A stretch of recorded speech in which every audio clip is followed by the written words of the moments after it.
The following is a Hoop Ball presentation.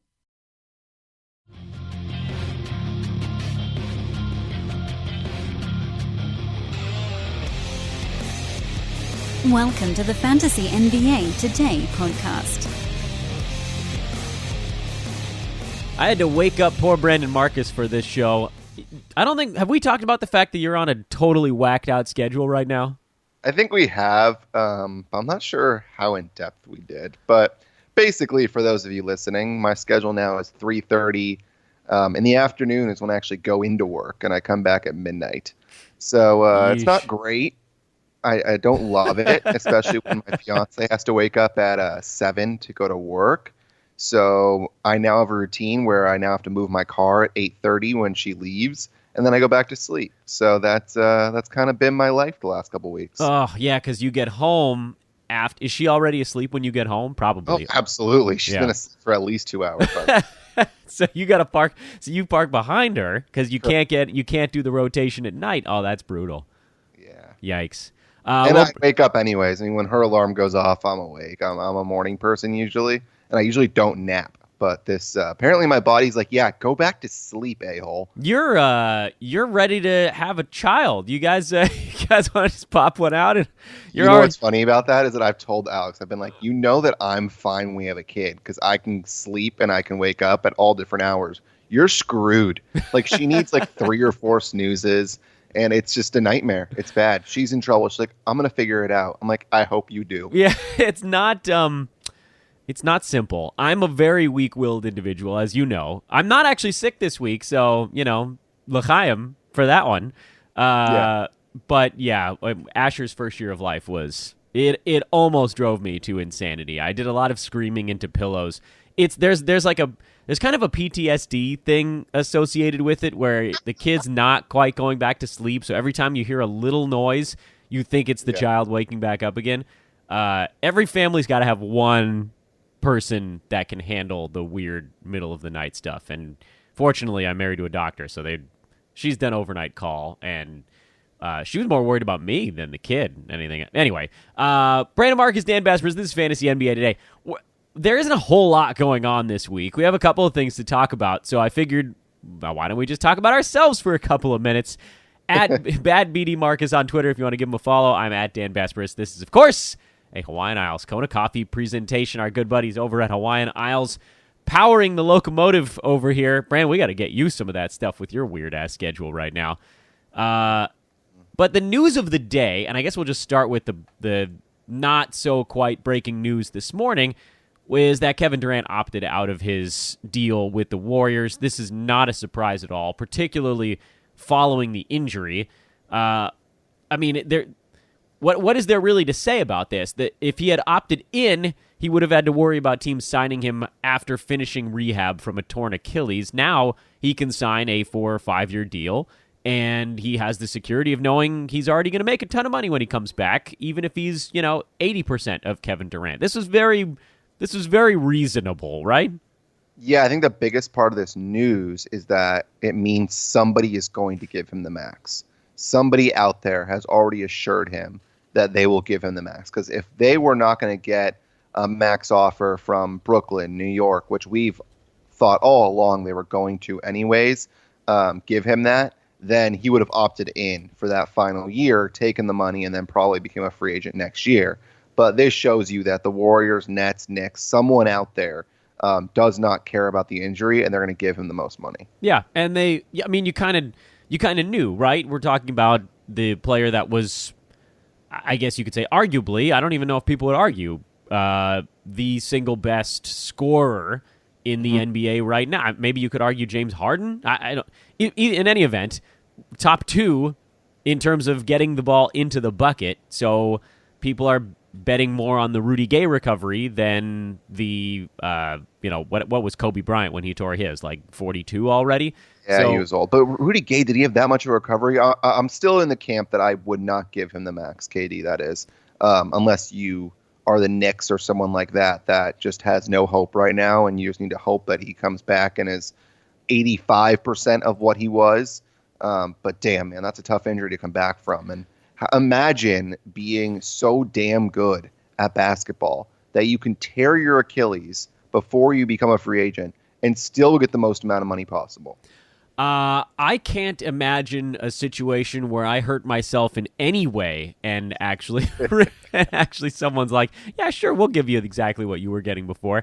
Yeah, that's a wild existence, just to be that good at anything. Is there anything that you or I or anybody we know is that good at?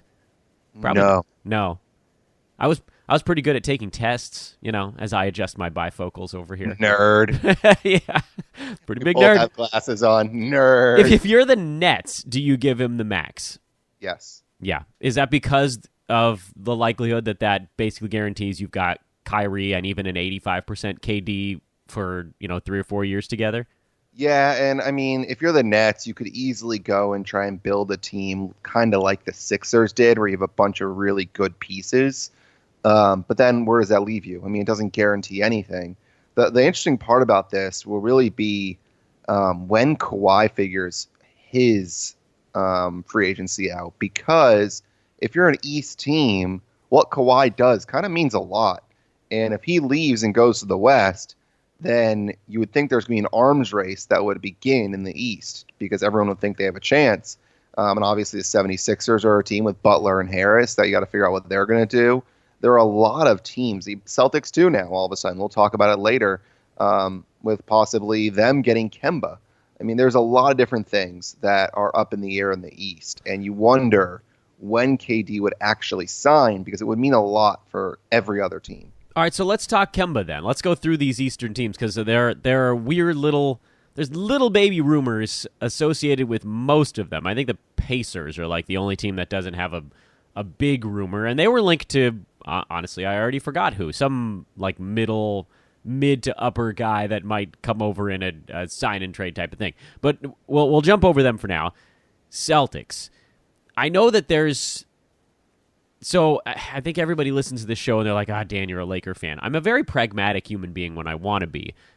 For 2 years in a row, I've basically instructed everyone, don't put any Lakers on your fantasy team because you're just going to get crushed. And I think that's been pretty good advice. So hopefully that and I'll preface the following statement by saying I'm actually really interested in the Celtics for my fantasy team this year. But from a reality standpoint, they're in hard spin mode right now. Kyrie likely to leave, and they get nothing. Al Horford likely to leave, and they get nothing. Terry Rozier, who, listen, you on Twitter, you and others have made the correct point that he's probably not a starting caliber point guard right now. But if he leaves, that's just another guy leaving where nothing comes back. This is a bad offseason for Boston, almost regardless of what they do with their $30 million of salary cap space. Is Kemba the right guy for that? You know what's funny is I was just thinking about this as you went on your little intro about the Celtics. There are some similarities with what the Clippers went through when they lost Blake, CP, and DJ, and you wondered, are they going to completely blow it up because they've got nobody there? But they got things for those guys, though. Right. And well, Celtics, they still have guys like Tatum, who you can build around, Jaylen Brown. I mean, they have some pieces there. So you bring in a guy like Kemba, and they clearly want to stay competitive. I don't think Ainge is a team that will want to tank at all. And you need a guard. I mean, you and I were going back and forth about this a little bit on Twitter yesterday, that if if he leaves, who knows what will happen at the guard situation, because Kyrie's gone. I mean, there's no chance he's coming back. That would be the biggest stunner we've seen in many years if he comes back to Boston. Then you need a guard, and Kemba's a guy that can be a dude for Boston. The question is, how will he be alongside someone like Tatum that needs to grow? Because Kemba's going to be the guy you want to go to late in games, and he obviously is a better chemistry guy, I believe, than Kyrie. But I think it makes sense for Boston if they want to continue to compete. I just don't know what else they're going to do with pieces around those guys. Yeah, I'm just... I get it. I'm struggling to see how it makes sense on the Kemba side.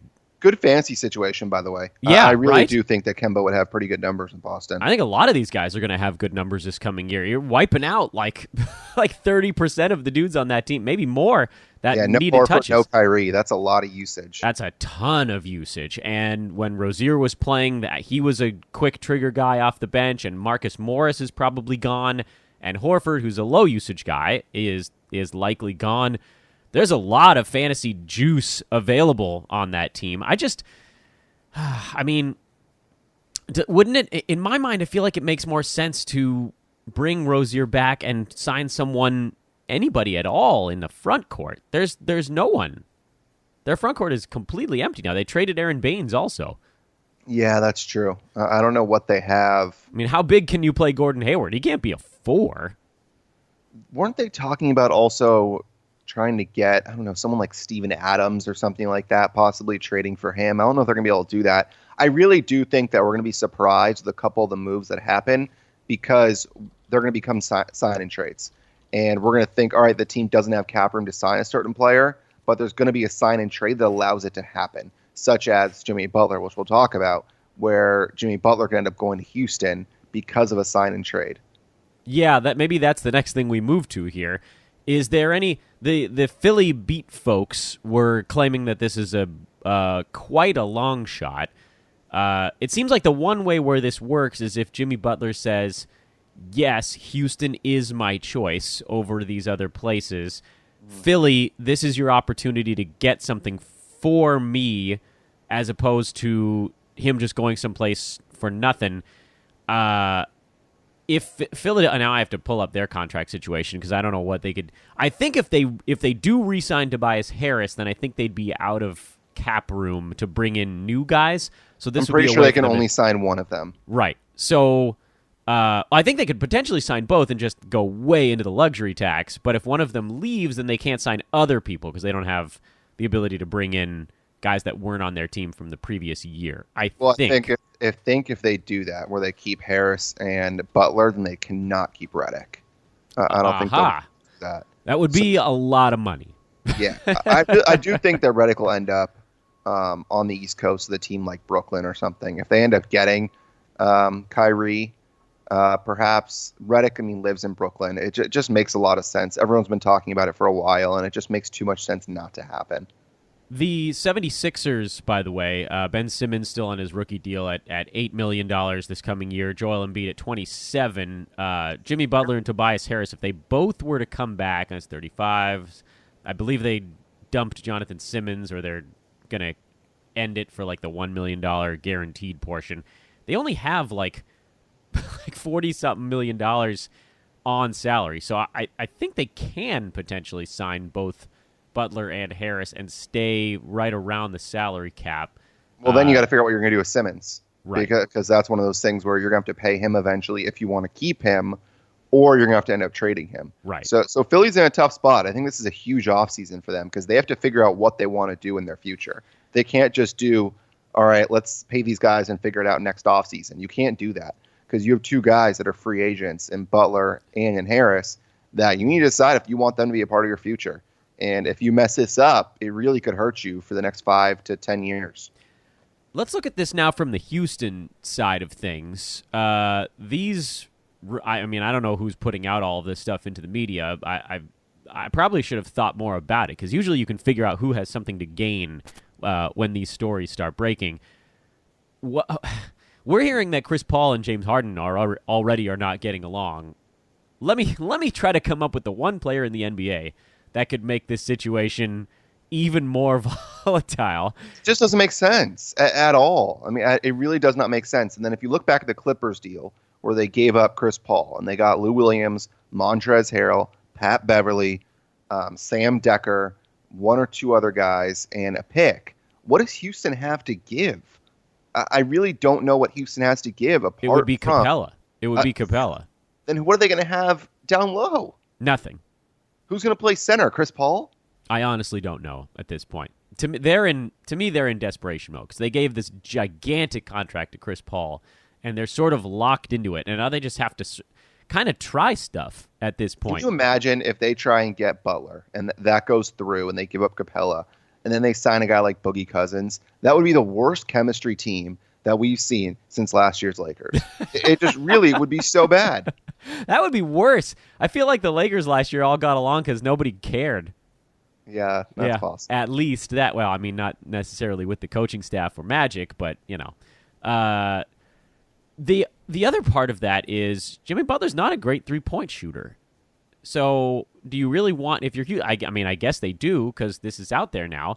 Why is this the target? Of the two Philly guys, I feel like Houston would almost be better off with Tobias Harris. It's a really good point. Really, really good point. Jimmy Butler is very much a jump shooter, and Houston does not take jump shots. I mean, that's a really good point. I don't understand. I don't fully understand it. I get the feeling that they're just like, all right, well, the hell with it. Capella got played off the floor in the playoffs anyway, so maybe we'll get a taker on him. If they do, Philly would then have to move him because Capella doesn't have a spot in Philadelphia. That's Joel Embiid's spot on the floor. So there's a lot that would go into that situation.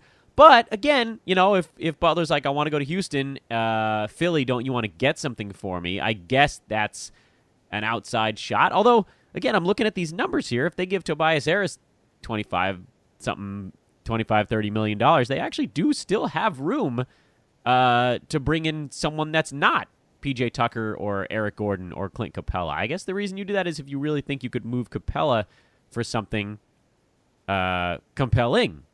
I was trying to think of another way to phrase it. But to get Eric Gordon in that deal because Eric Gordon would have to fill the shoes of JJ Redick. I think they would be pretty good like-for-like replacements. That's obviously assuming Redick leaves. I really do think he'll end up in either Philly or Brooklyn. I don't think there are any other teams that are pretty much options at this point. But, yeah, I mean, it would have to include Gordon, and Gordon's been around for a while. So do you trust his health, and do you trust his age? I don't like this trade for Philly. I don't really like it for either of them. I don't like it for either team. Well, what's the point? I don't know if they're... I think the point is just to try something. I think you're throwing darts at this point. And Jimmy Butler is a good basketball player, and I guess that hope is like, well, you know what? We're all of these guys are good, so we'll just sort of figure it out. It seems like they're better players that Houston could try and put with Chris Paul and James Harden. I agree. I just don't think they feel like they have an avenue to get any of those guys. They're trying to exploit a salary cap, a impending salary situation in Philly, and I don't know. The fact that the Philly beat writers don't think this is really going to get any traction leads me to believe it probably won't get any traction, especially now that it's just out there in the open. Like, that type of stuff generally doesn't take shape. It's just like, oh, Houston wants to do a sign and trade for Jimmy Butler. You very rarely 2 days or 3 days later see a news break. Houston did get a sign and trade for Jimmy Butler. It's usually like, oh, well, contract discussions have gone quiet on that front. Yeah, and that's one of the teams in the East that you have no idea what's going to happen. I mean, we talked about Boston and what the hell they're going to do with Kemba, and then you look at Philly, and you really have no idea what they're going to do with Harris and Butler, and also Redick. And that's why I'm telling you, like, which East team is going to blink first? Because there has to be one that blinks first. Because you have Boston, you have Philly, you have Toronto, Milwaukee with Chris Middleton, assuming he's going to come back at the max, which is going to be a lot of money for him. But like you said last week, the fact we haven't heard anything means that he's probably coming back at the max. And then, like you said, Indiana. I mean, besides for those teams, and then plus Brooklyn, there are so many teams. Who the hell is going to make the first move? The word on guess right now, which move's done first? I have no idea. I don't have a clue. I think Kawhi's the first domino there. I don't think so, because apparently he's supposed to meet with the Clippers on July 2nd. And I doubt that nobody signs before the 1st. Yeah, I mean, I think, we've got the moratorium starting on the 30th this year. Exactly, at 9 o'clock at night. So maybe KD's the first, but that wasn't really one of our... His is not one that changes the land. I guess it's Kyrie. I don't know why I eliminated that one. We already basically know where he's going. So he's probably the first domino. That's true. And one thing I heard on a different pod is, would KD want to be the guy that goes and joins Kyrie, or would he want it where Kyrie joins KD? I think they may end up. I think they're in Brooklyn regardless. You think both of them are going to go to Brooklyn? I do. Yeah, I feel quickly pretty off that. Both of us have off the KD to New York. Yeah, the Knicks just look stupid these days. Sorry, Knicks fans. They're going to miss out on everybody. I think they might miss it because now we're hearing Knicks linked to Julius Randle. This is basically what we talked about a couple weeks ago on the show, right? Oh, they're going to become the Lakers again. Yeah. Oh. They're, I know. As a Laker fan, I'm looking at it like, yeah, you guys don't do it. I like Julius Randle just fine, but he's not going to turn you into a winning basketball team. He's a complimentary guy. And that's the fact that they're Russell and Randall and find out what would have happened if the Lakers kept them. Oh my God. Okay, so that's on my list as well. We've got some Lakers things to talk about. I was going to save it for last, and maybe I still will, just so that way we can rant and rave for as long as we want on that front.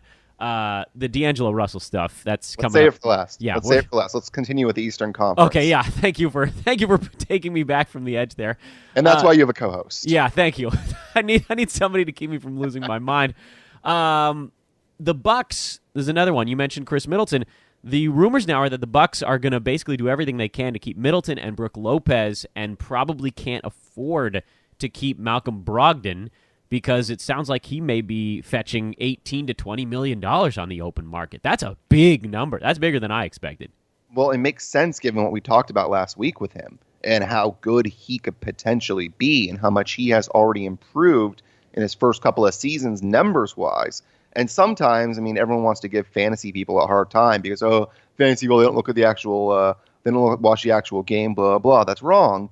I mean, sometimes you need to look at the numbers. And when you see a guy like Brogdon who's putting together stats in every single category, and you know he's good defensively, you know he can hit the three, you know he can play point, he's pretty versatile. As long as he stays healthy, that's a damn good ball player.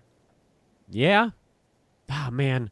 I wish I've got these weird pipe dreams, and I know they're not coming through. I don't know what team is going to make that massive offer, but it sounds like somebody's forgetting about teams. We're definitely forgetting about teams, by the way. There are going to be teams that we're not talking about that are not the top 5 or top 6 in the East or the West that are going to make these moves. I mean, it always happens where teams that are not competitive will make moves. Don't forget also, the Pelicans have a lot of money. They're going to sign somebody. The question is who. That's a really good question. I hadn't even thought about them. You caught me on that one. Yeah. Let's see. We got the Bucks, we got the Raptors, we got the Sixers, we got the Celtics, Pacers, Nets. Okay. What's the Raptors do, by the way, if Kawhi goes to the Clippers? They're stuck because they got everybody on salary for one more year.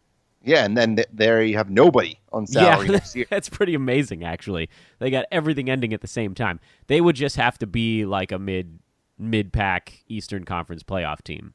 I don't see Masai doing that. I really do not see him doing that. He'd try to start the rebuild early, I think. Maybe.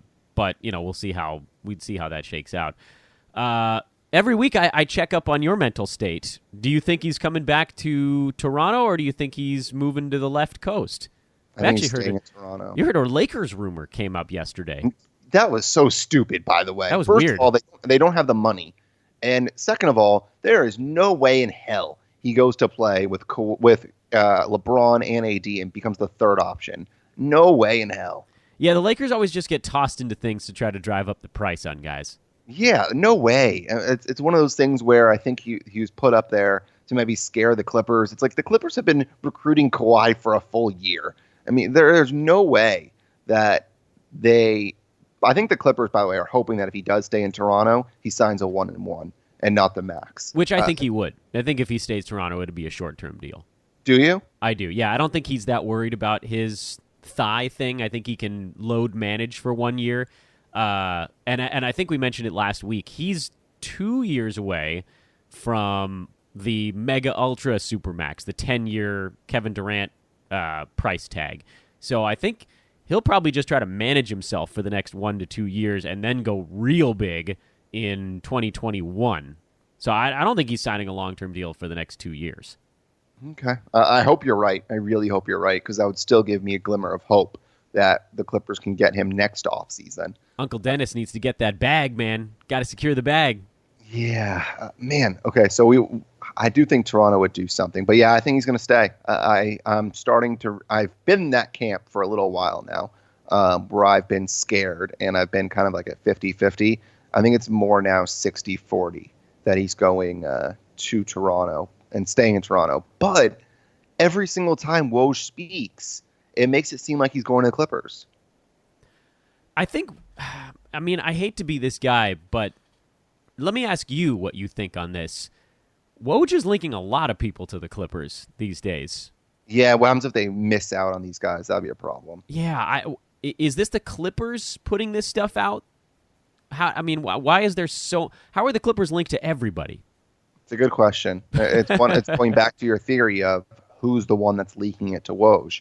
Is it somebody in the Clippers camp, or is it an agent's camp, or is it somebody trying to leak to Woj to try to use the Clippers as the team that is leverage against another team? That's the question, because you wonder, are the Clippers actually going to get somebody? And I really don't believe any of this for now until the Clippers actually get somebody. I mean, you could hear their name all the time. They were in the KD sweepstakes. They were in the LeBron sweepstakes. They were there as the name. But when have they actually gotten somebody? That's the thing that worries me right now, is that nobody has actually signed on the dotted line. And I really think we're going to lose Pat Beverly, too, which is weird because I was 95% sure he was going to come back about a month ago. And I don't know. I think there's a lot that's in flux right now with this team, which scares the hell out of me. Yeah, you know how much I love Pat Beverly. Yeah, of course you do. Someone's going to go give him Dallas some money. is a fit. Everyone's talking about Dallas and how Pat Beverly in Dallas is a perfect fit. There's a lot of places where Pat Beverly is a perfect fit because he's one of the rare guards in the league that can keep his man in front of him most of the time.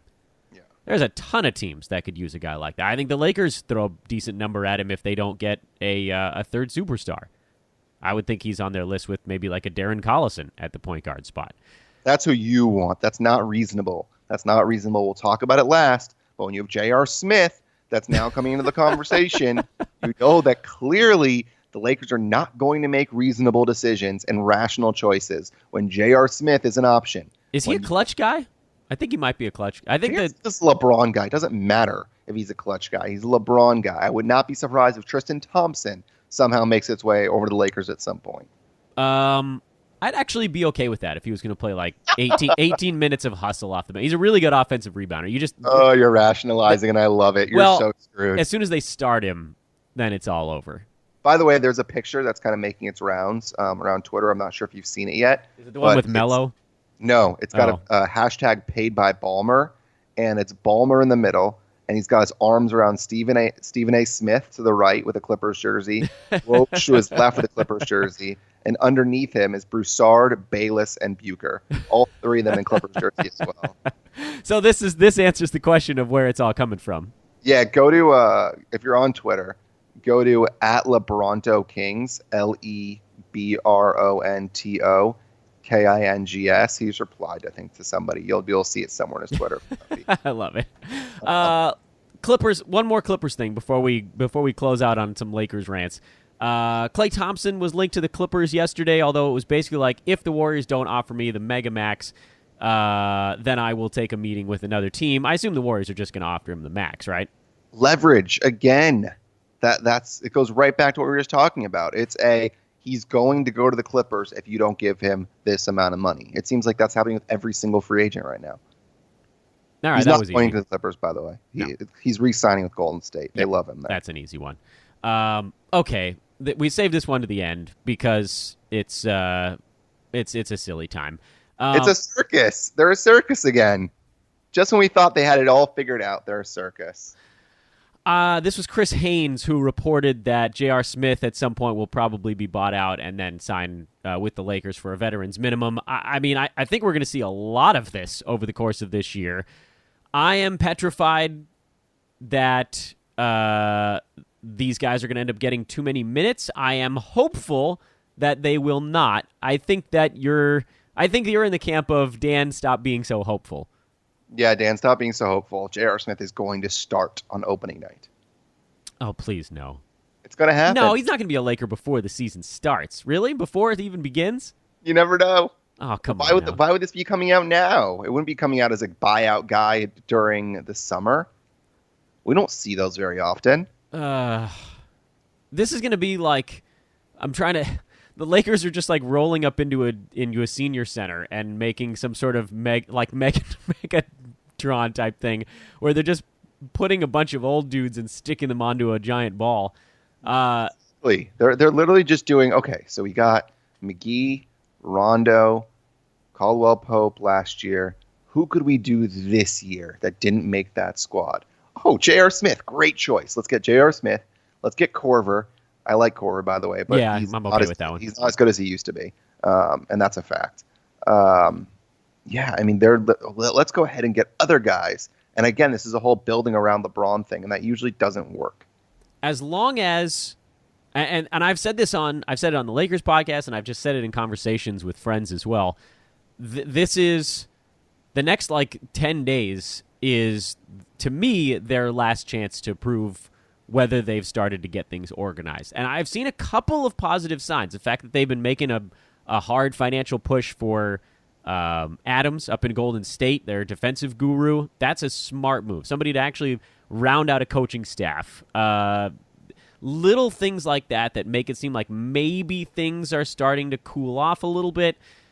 But this is a critical juncture. And if it's just a whole bunch of veteran minimums and veterans minima, I guess is the right way to whatever, it doesn't matter. I don't know what the plural is, but yeah, lots of minimums. And the other stuff is very much up in the air because, as you've said, as we've said, as everyone has said, people don't really know where the free agents are going yet. We've heard the max guys linked a bunch of different places. We haven't heard almost anything at all about the mid-tier guys because, hell, we can't get to them until the max dudes decide where they're going. There are some very reasonable things the Lakers can try to do. If they're going for a max guy, they obviously need someone at the point guard position. There's been Jimmy Butler rumors as well. I think that they're shying away from going big money on a big man, which is a reasonable thing to do. These are those little things that I'm hearing that's making me think, okay, maybe the dysfunction's down from a 10 to a 7. Can we, if you don't get the max guys, do you target the right other dudes? The Danny Greens. That's the question. That's the big question. We heard Terrence Ross get thrown into the mix. That wouldn't be a terrible guy to target as kind of a shooting wing type. Danny Green, Darren Collison, Pat Beverly. These are if you want to spend half your max money on two different guys. But if this ends up being, and everybody knows where I'm ending this rant, if this ends up being all D'Angelo Russell money, I'm going to be very concerned. Because to me, the reasons for him coming back are 90% nostalgia. And I think we've seen that nostalgia doesn't play Byron Scott. That's all. That was a good rant. Thank you. Enjoyed that. Yeah, I think you're right. The D'Angelo Russell thing would be we messed up. We shouldn't have traded him. He's actually good. Let's bring him back so that we don't feel bad when he does really well on another team. And then he goes and plays the Lakers, and it's he's actually not as good as we thought. Now we're screwed. Yeah, and that I think is almost definitely going to happen. So I always feel like I have to preface everything on D'Angelo Russell because the D'Angelo Russell conversation is an incredibly polarizing one for basketball fans. He did make significant strides this last season, but he's also not the guy that the big box places want you to believe he is. He's not like a team-leading all-star, which is what he was framed as last year. He's far better than he was the previous season, but to me, it should be Lakers go for one of these bona fide superstars. If they can't either cobble the money together or can't get the interest, then you go for two very solid fit, good role players. Not just role players, but good ones. And if that all doesn't work, then you do the D'Angelo Russell thing. And I am petrified right now, Brandon, that that's not the order that they're putting it in. Yeah, I'm worried for you. Thanks. I appreciate that. This is not going to go as planned because I think you made the point earlier. I think you have to go point guard, shooting guard with that amount of money. And I think you would only pay the max to, I think, Kemba, to Jimmy Butler, and I don't think there are many more players I would give that money to in that situation. Yeah, I'd give it to Kyrie too if that's some that's weird situation. Yeah, but he's just on the list. Yeah, I don't think that's happening. I don't think he and LeBron are as close as people say. And frankly, from the Lakers, I don't know if I would want to do that because it's easier to become friends when you're not playing on the same exact team. So then you wonder, okay, what do they do with that money?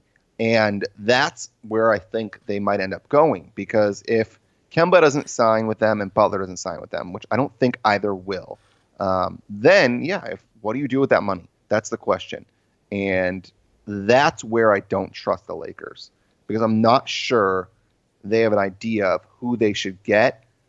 At least we think that there are certain players that they should get, but I'm not sure they know exactly where they should go with that money. Yep, and this is where I think that things are going to be made or break. This is made or broken. Can they figure out the right fits? Because last year it was a complete disaster. Is it going to turn out to be some magic on this one? It was. I mean, I love Magic. He's the face of LA. He's the outward-facing guy with this team, or was. And the more things settle after his departure, the more it looks like he was the guy that was making some kind of goofball decisions for that team. And I don't know if I hope. It's a weird thing to hope as a Laker fan. I hope that Magic was actually the problem. And that's a very strange thing to hope because, again, if you're an LA guy, you love Magic and you have for a bazillion years. And right now, you're actually hoping that he was the problem. Yeah, it's weird because if you would have told us a couple of years ago, hey, the Lakers are going to have LeBron and Anthony Davis going into the 2019 offseason, are they in good shape? You'd be like, hell yeah, they are. In great shape. They have AD and LeBron. But the thing is that the front office has been so incompetent that you don't trust them to figure out everybody around those two guys. Yeah, and that's a problem. And they're, like I said, they're starting to show signs, but there's a long way left to go. You have two guards in a guard-driven league that you don't know who's going to play there. That's the thing. Point guard, shooting guard are two of the most important positions right now. And you have your Kuzma, LeBron, AD, small forward, power forward, center. The question is who's going to play point guard and shooting guard. And those guys are important. Some may say, no, they're not important. They have LeBron and AD. Someone's got to bring the ball up, and someone's got to play defense on the perimeter because there are so many damn guys now that shoot the three ball that if you don't have somebody that's going to defend the three, if somebody's going to hit threes, you're in trouble. The great Caruso is the answer to that question. The great Alex Caruso is the simple answer to that question. Hard pass. Anything else that broke? I don't think anything else broke while we were talking. No. Someone did actually tweet at that's our guy Jackson. He says, "Please take Tristan Thompson too." This is in reply to the J.R. Smith news from yesterday. I actually tweeted this while we were recording today. That's perfect timing, Jackson. Well done. Because that's what I said. Now Tristan Thompson, I'm about 99% sure is a clutch sports guy. So that one would not surprise me at all. I mean, if these guys are all coming in on veterans minimums, I really don't care. It just comes down to whether or not I am trusting right now that Frank Vogel has enough of a head on his shoulders to decide how much these guys should play. Because he seems like, for all, he's very milquetoast. There's nothing to it. But he does seem like he's got a brain in that noggin. And so, well, whatever, anyway. People didn't sign up to listen to me rant and rave about the Lakers. That's a different podcast. That's Hoop Ball Lakers with my guy Ethan Noroff.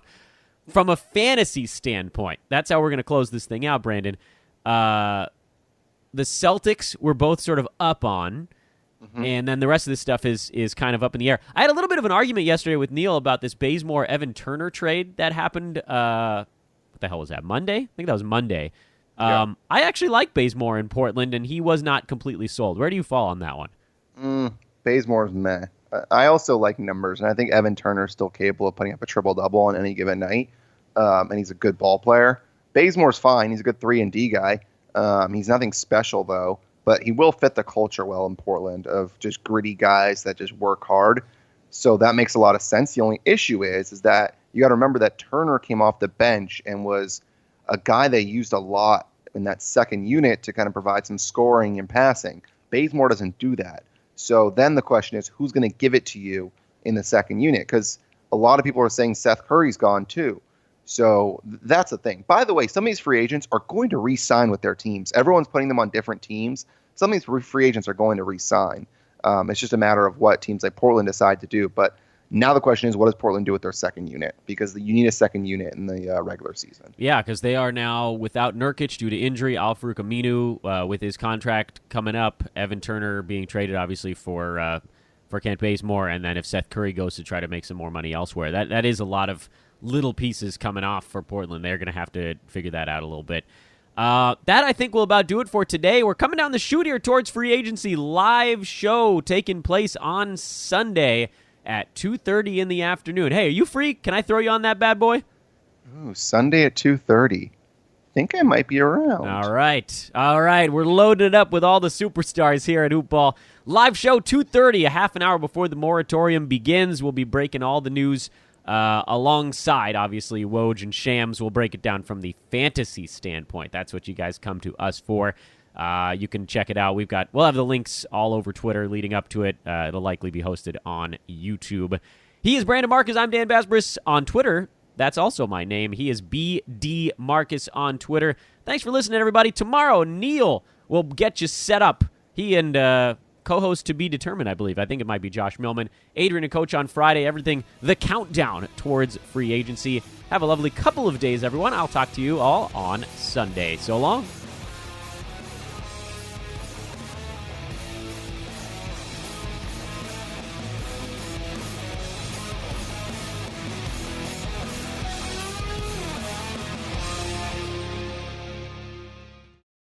This has been a Hoop Ball presentation.